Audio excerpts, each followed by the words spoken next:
Jean-Louis Fournier, le Kea Trader, on a entendu le haut-commissaire parler d'un plan de sauvetage adapté. Est-ce que vous pouvez nous en dire davantage? Oui, je peux vous en dire un peu plus. D'abord, ce plan devra être validé par l'État et par un certain nombre d'experts.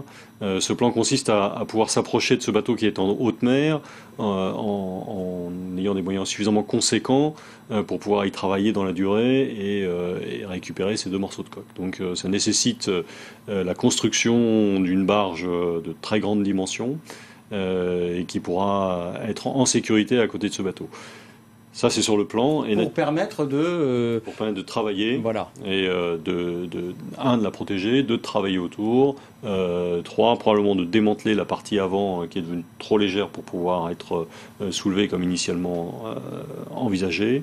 La démanteler sur place et positionner les morceaux sur des barges qui emmèneront ensuite des morceaux qui pèseront jusqu'à quelques centaines de tonnes sur un chantier de déconstruction. Ça, c'est la partie avant et la partie arrière? La partie arrière, deux hypothèses sont envisagées. Celle du soulèvement qui avait déjà été évoquée, ça c'est la partie la plus optimiste, ou bien le démantèlement sur place si le soulèvement n'est pas possible. Alors, on a entendu qu'à bord du Kea Trader, 13 conteneurs subsistent, 5 sont classés dangereux. Qu'est-ce qu'il y a de dangereux?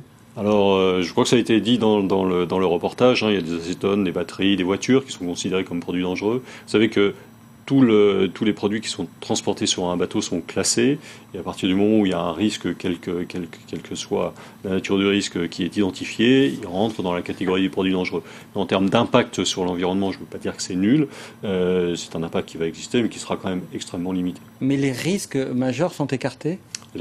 Tous les risques majeurs aujourd'hui sont écartés, oui, effectivement. L'enlèvement définitif est certain ou incertain? Reste incertain? Alors, vous avez vu les conditions dans lesquelles tout le monde travaille depuis un an sur ce bateau, maintenant 2 morceaux d'épave. Ce qu'il y a de certain, c'est que pour le moment, la mer est plus forte que nous. Ce qu'il y a de certain également, c'est qu'on a gagné les 2 courses contre la montre qu'on avait en face de la mer. La première, c'était de dépolluer le bateau, et ça, vous l'avez mentionné dans votre article, plus de 1000 tonnes de produits polluants ont été sortis du bateau, hein, je dirais à la petite cuillère, en tout cas par petit conteneur d'1 tonne, donc avec des moyens extrêmement conséquents. Donc cette première bataille, on l'a gagnée. La deuxième bataille, c'était celle des containers. Sortir le maximum de containers avant que la coque ne se soit trop dégradée. Et là aussi, hein, vous avez mentionné les chiffres, 597 containers sortis, 90% des containers qui sont partis avant que la coque ne se dégrade comme on l'avait malheureusement anticipé, ce qui n'a pas manqué d'arriver. Et ces 2 courses contre la montre montrent tous les efforts qui ont été fournis par tout le monde. Donc les moyens de l'État ont été conséquents, on a dit titanesques. Est-ce qu'on a chiffré le coût de cette opération de sauvetage? Alors, les moyens de l'État, c'était effectivement les moyens de première intervention, mais ils ont été très rapidement remplacés par les moyens affrétés par l'armateur. Donc l'État est un grand coordinateur pour s'assurer que tout est mis en œuvre conformément pour sauvegarder la vie humaine, éviter le suraccident et puis éviter les pollutions majeures. Merci beaucoup Jean-Louis Fournier pour avoir accepté notre invitation. Je rappelle que donc on attend dès aujourd'hui, voire demain, le rapport d'enquête, vous nous l'avez dit, hein, en conclusion. Nous sommes le 12 juillet, on est un peu en avance sur tout le monde, mais ça devrait sortir dans la journée.